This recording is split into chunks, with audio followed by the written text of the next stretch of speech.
लोगों को चलो दिखा दे रहे हैं। एग्ज़ाम नज़दीक है। वैसे तो हम अपील करना चाहेंगे सारे टीचरों से कि ज़्यादातर सर्किट डायग्राम बच्चों के लिए लैब में एक बार फिट रखें, बच्चे उस पर प्रैक्टिकल कर लें, क्योंकि इस बार कोरोना काल की वजह से जल्दी एग्ज़ाम होने की वजह से ज़्यादा टाइम मिला नहीं है लैब में। तो फिर भी चलो दिखा देते हैं। सेटअप हमने कर दिया है। तो ये जो फिगर में तुमको दिख रहा है, ये सारी चीज़ें जो सर्किट डायग्राम है, ये इसमें से नहीं समझ मिलेगा। जो डायग्राम जो फिगर यहाँ बने हुए हैं, ये NPN का है और ये PNP का है। रहता सब एक ही में ही है। ये PNP ट्रांजिस्टर है। तो इस डायग्राम से समझोगे तो नहीं समझ पाओगे। तुमको माइंड में कॉन्सेप्ट वो रखना होगा जो थ्योरी में पढ़े थे। थ्योरी में क्या पढ़े थे कि तुमको ये इमीटर कॉमन किया गया है। इसमें इस सर्किट में इमीटर कॉमन है। रुको, तो बेस और इमीटर के बीच में आप इनपुट देते हो जो माइक्रोफोन में बोला जाता है, और इमीटर कॉमन ही रहेगा। बचा कौन? कलेक्टर। तो कलेक्टर और इमीटर के बीच में आउटपुट मिलता है। तो ये डायग्राम आपको समझना पड़ेगा। ये इमीटर, बेस, कलेक्टर पकड़ो, हाँ थोड़ा सा। तो इमीटर कॉमन है यहाँ, ये हो गया इमीटर, ये हो गया बेस और ये हो गया कलेक्टर। तो emitter, base, collector, emitter, base, collector, इन्हीं बीच में, इमीटर और बेस के बीच में आप इनपुट देते हो और कलेक्टर और इमीटर के बीच में आउटपुट मिलता है। ठीक है।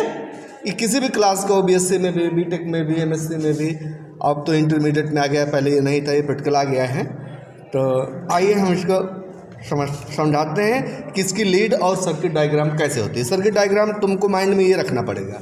और ये चीज़ इसमें नहीं बना है, बना तो है ये दूसरे ढंग से ये, लेकिन इसमें जो वायर कनेक्शन है अंदर से इस प्रकार है, लेकिन बाहर से ऑपरेटर्स इनके पार्ट को सेट करने के लिए ऐसा नहीं दिखेगा जैसा तुम्हारे माइंड में होना चाहिए। प्रैक्टिकल में वैसा तुमको इसमें नहीं मिलेगा। अपने माइंड में तुम्हें उस डायग्राम को रखना होगा जैसा तुम थ्योरी में पढ़े हो। तो उसके हिसाब से हमने क्या पढ़ा है? हमने ये पढ़ा है बेस और इमीटर के बीच में, बेस और इमीटर के बीच में इनपुट सप्लाई होगी जो आप दोगे। ठीक है। तो इनपुट सप्लाई, अब यहाँ से एक ट्रांसफार्मर से ये वोल्टेज, वेरिएबल वोल्टेज यहाँ से मिलेगा। ये वेरिएक है, इसमें हम चेंज कर सकते हैं, वोल्टेज घटा बढ़ा सकते हैं। ये तो इस वेरिएक को घुमाने से हमारा वोल्टेज चेंज होगा। कौन सा वोल्टेज? इनपुट। तो इसकी पावर सप्लाई आती है, यहाँ दिया गया है ये दोनों। जैसे इनको हम निकाल के हम समझाते चल रहे हैं। यहाँ से सीधा कर, हाँ, ये साथ में हम समझाते चल रहे हैं। तो पावर सप्लाई ये कितना वोल्ट दे रहा है, किस पर आएगा? इन पर आएगा। इन पर ये अंदर से सर्किट इस तरह से है कि ट्रांसफार्मर से इसमें वेरिएक लगाकर ये इनपुट का पॉजिटिव निगेटिव यहाँ आएगा। तो कितना हम अपने वेरिएक से कितना इनपुट वोल्टेज दे रहे हैं उसको नापने के लिए इनपुट वोल्ट मीटर के पॉजिटिव को इस पावर सप्लाई की पॉजिटिव से और इस वोल्ट मीटर की नेगेटिव को पावर सप्लाई के नेगेटिव से यहाँ जोड़ दिया। मतलब एक साथ देखोगे तुम्हें बहुत कठिन लगेगा, लेकिन अगर धीरे धीरे समझोगे तो कुछ नहीं कठिन लगेगा। तो पॉजिटिव को पॉजिटिव से, नेगेटिव के नेगेटिव को, हमको ये पता लगा कि, हाँ पकड़ लो, हमको ये पता लगा कि हमने वेरिएक से कितना वोल्टेज दिया है। अब देखो वोल्ट मीटर की सुई घूमने लगी ना, वेरिएक घुमाने के साथ साथ। अब ये हम आ तो गया कितना मिला है, लेकिन इसको सप्लाई देना कहाँ है? तो देने के लिए इसी के साथ पैरेलल में जो चीज़ ये है वही ये भी है। किसी में लीड में मल्टी लीड रहता है, किसी में अलग से और सर्किट बने रहते हैं, लेकिन नहीं, बगल से डायरेक्ट ये पैरेलल है। जो चीज़ ये है वही ये भी है। तो इसको ये मिल गया कि हमको कितना देना है, यहाँ से लीड से पता लगा कितना वोल्टेज मिल रहा है। अब हमको देखना है कि ये किस पर अप्लाई किया जाएगा। तो ये अप्लाई किया जाएगा हमारे PNP ट्रांजिस्टर के इमीटर और बेस के बीच में। किसके बीच में? इमीटर और बेस के बीच। इमीटर और बेस के बीच में। ये NPN ट्रांजिस्टर का है, ये PNP का है। लगे एक साथ दोनों नहीं जुड़ सकता है, जुड़ सकता है कि चलो हम PNP ट्रांजिस्टर लेते हैं, जबकि इमीटर इसमें कॉमन है। तो इस पावर सप्लाई का एक पॉजिटिव लिया ऐसे, ये ठीक है, इस पावर सप्लाई का पॉजिटिव लिया, और इस पॉजिटिव को, अब देखो हमको PNP ट्रांजिस्टर से इमीटर से इमिट कराना है कौन सा? P टाइप, माने कोटर को दूर करना है। तो कोटर पर जो इमिटर से जहाँ से कोटर चलना है उसको पॉजिटिव टर्मिनल से जोड़ना है। तो डायरेक्ट जोड़ देंगे तो इसके अंदर कितना करंट चल रहा है वो नहीं पता लगेगा, इसलिए ये माइक्रो एम्पियर मीटर जो मिली एमीटर है माइक्रो एमीटर है।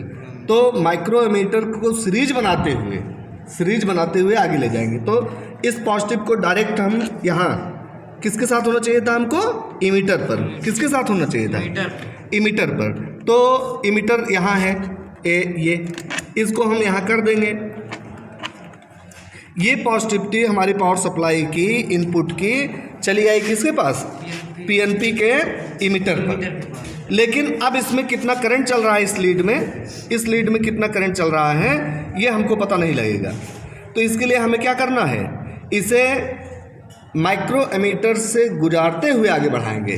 तो इस पावर सप्लाई को डायरेक्ट यहाँ पॉजिटिव ना लाते हुए माइक्रो एमीटर के पॉजिटिव में, फिर इसके अंदर से घूमते हुए पकड़े रहो, गिर जाए, पकड़े रहो। तो यहाँ से घूमकर यहाँ पहुँचा।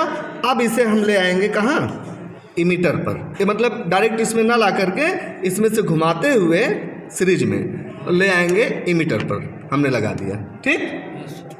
तो अब दूसरा चीज़, इमीटर और बेस के बीच में हमें लाना था। तो इमीटर पर हमें पॉजिटिव, क्योंकि पीएनपी ट्रांजिस्टर है यहाँ से हमको कोटर इमिट कराना है, इसलिए पॉजिटिव टर्मिनल को इसमें से घुमाते हुए हमें ले आए, लगा दिए इमीटर पर। बेस के बीच में, बेस हमारा नेगेटिव होना चाहिए, तो पॉजिटिव का तो काम यहाँ से हो गया। ये यहाँ से पकड़ो इसको, लीड को, हाँ एक एक लीड को हम समझाएंगे। यहाँ से आते हुए यहाँ आ गया। अब बचा कौन सा, नेगेटिव टर्मिनल है। तो नेगेटिव टर्मिनल को डायरेक्ट आने दो। ये इनपुट के नेगेटिव टर्मिनल को आप आने दीजिए डायरेक्ट इसके पास। इमीटर बेस के बीच में हम लगा रहे हैं, तो बेस पर कहाँ पर आया, ये बेस पर यहाँ लगा दिया हमने। ये है बेस, ये इमीटर बेस, उसके बाद कलेक्टर। तो हमने बेस पे लगा दिया नेगेटिव। तो कोटर चलेंगे पॉजिटिव से के कारण दूर चलेंगे, नेगेटिव टर्मिनल की ओर चलेंगे। ठीक। लेकिन कलेक्टर को हम और हाईली नेगेटिव रखेंगे ताकि ये कोटर यहाँ रुक ना सकें। तो ये है आउटपुट के लिए, ये कलेक्टर वोल्टेज इस पर देखा जाता है। तो सेम मैनर हम कलेक्टर के साथ भी करेंगे। तो कलेक्टर पर कितना हमने पावर सप्लाई दे रखा है, ठीक है, ये कलेक्टर जिसको हम VCC बोलते हैं। और ये कलेक्टर करंट किसके बीच में चलता है, इमीटर कॉमन है, तो इमीटर और कलेक्टर के बीच में, इमीटर और कलेक्टर के बीच में। तो अब देखो, ये जो तुम्हारा इमीटर है यहाँ से दो लीड बनी है, ये दो वायर जुड़ सकते हैं। एक तो कॉमन किया गया किसके साथ में, इनपुट सप्लाई के साथ, और दूसरी सप्लाई इसकी होगी आउटपुट के साथ, माने ये आउटपुट के साथ ये सप्लाई होगी। ये लीड आप देखिए, ये आउटपुट, ये कलेक्टर और इमीटर के बीच का है।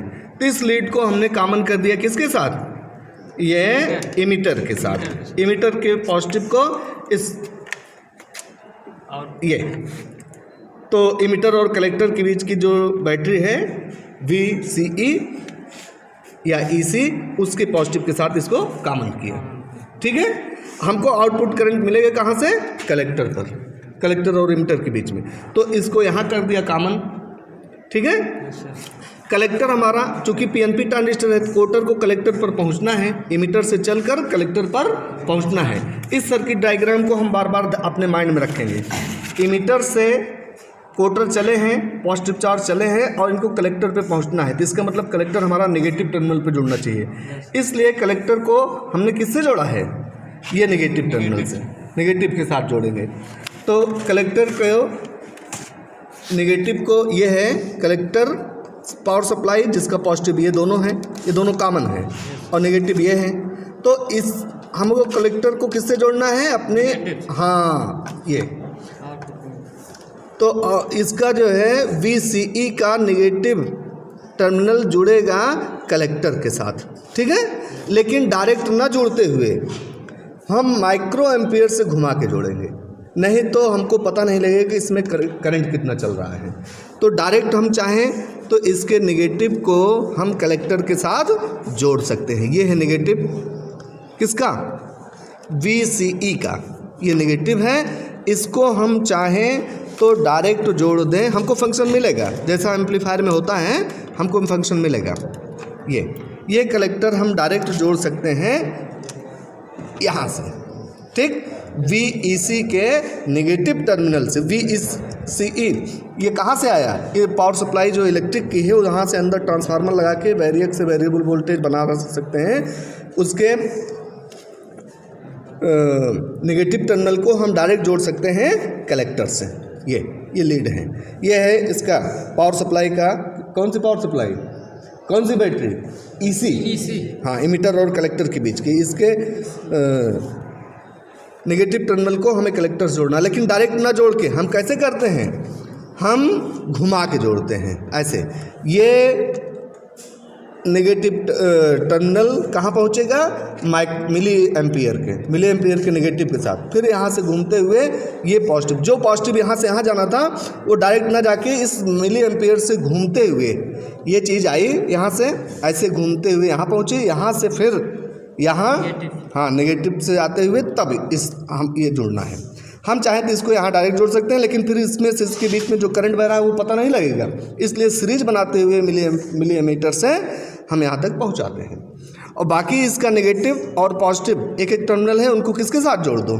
वोल्ट मीटर के साथ, कि कितना वोल्ट हमने इस पर दे रखा है, किसके बीच में?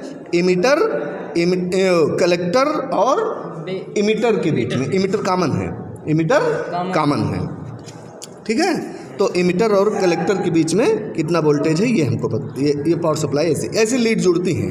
यही काम आप NPN के साथ करोगे, लेकिन NPN से आपको इलेक्ट्रॉन निकालना है तो क्या करोगे? नेगेटिव टर्मिनल इमीटर पर दोगे ताकि नेगेटिव वोल्टेज से नेगेटिव इलेक्ट्रॉन आगे बढ़े, ठीक।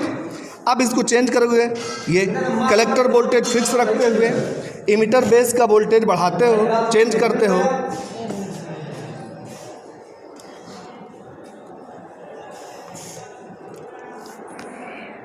इसको हम चेंज करते हैं, ये इमीटर बेस के बीच का वोल्टेज चेंज करेंगे तो सारे ये कलेक्टर करंट भी ये सब चेंज हो नहीं रहा है, कहीं से कोई लीड ढीली होगी, ओह ये लीड निकली हुई है ये यहाँ से, तो इसको हम चेंज करेंगे। किसके बीच का वोल्टेज? इमीटर और बेस के बीच का वोल्टेज चेंज कर रहे हैं थोड़ा सा। तो कौन सा करंट चेंज हो रहा है? इमीटर और बेस के बीच में कितना करंट बह रहा है ये पता लगा, जो हमारी इनपुट है और ये हमारी आउटपुट है ये। तो इसमें थोड़ा सा ही चेंज करने पर ये आप देख रहे हैं कि इमीटर वोल्टेज में थोड़ा सा ही, मैंने किसके इमीटर बेस के बीच में इनपुट वोल्टेज को थोड़ा ही चेंज करने पर आउटपुट करंट में बहुत ज़्यादा चेंज होता है। ये हाँ, बहुत ज़्यादा चेंज होता है, ये आप देख सकते हैं। ये आउटपुट करंट है, ये इनपुट करंट है। इनपुट करंट में थोड़ा चेंज कर रहे हैं तो आउटपुट करंट में बहुत ज़्यादा चेंज हो रहा है। आपको लग रहा है कि नहीं दोनों तो ऐसे ही है, लेकिन बेटा ऐसे नहीं है, ये वोल्टेज में बहुत थोड़ा चेंज है।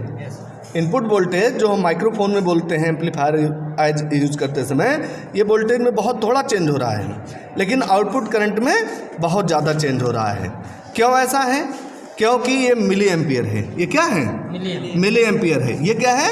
माइक्रो एम्पियर है। इससे 1000 गुना ज़्यादा है, इसकी 1 यूनिट इसके 1000 गुना ज़्यादा है। तो इस तरह से इनपुट करंट में बहुत थोड़ा परिवर्तन करने से, इनपुट वोल्टेज में डेल्टा V में बहुत थोड़ा परिवर्तन करने पर, और आउटपुट करंट में बहुत ज़्यादा परिवर्तन, ये आउटपुट करंट दे रहा है। ठीक है, समझ में आएगा खूब अच्छे से। ये तुम्हें हमेशा मिलेगा।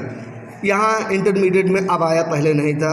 BSc करोगे इलेक्ट्रॉनिक से, बीटेक करोगे या BSc करोगे, MSc तक में ये मिलता रहेगा। ठीक है, MSc में बल्कि और ज़्यादा आता है, पेंटोड वगैरह आ जाता है। अभी तो ट्रांजिस्टर ही है ना, तो उसमें 5-5 टर्मिनल रहते हैं, तुमको 3 ही पढ़ना है, लेकिन सब सिस्टम यही रहता है। ठीक।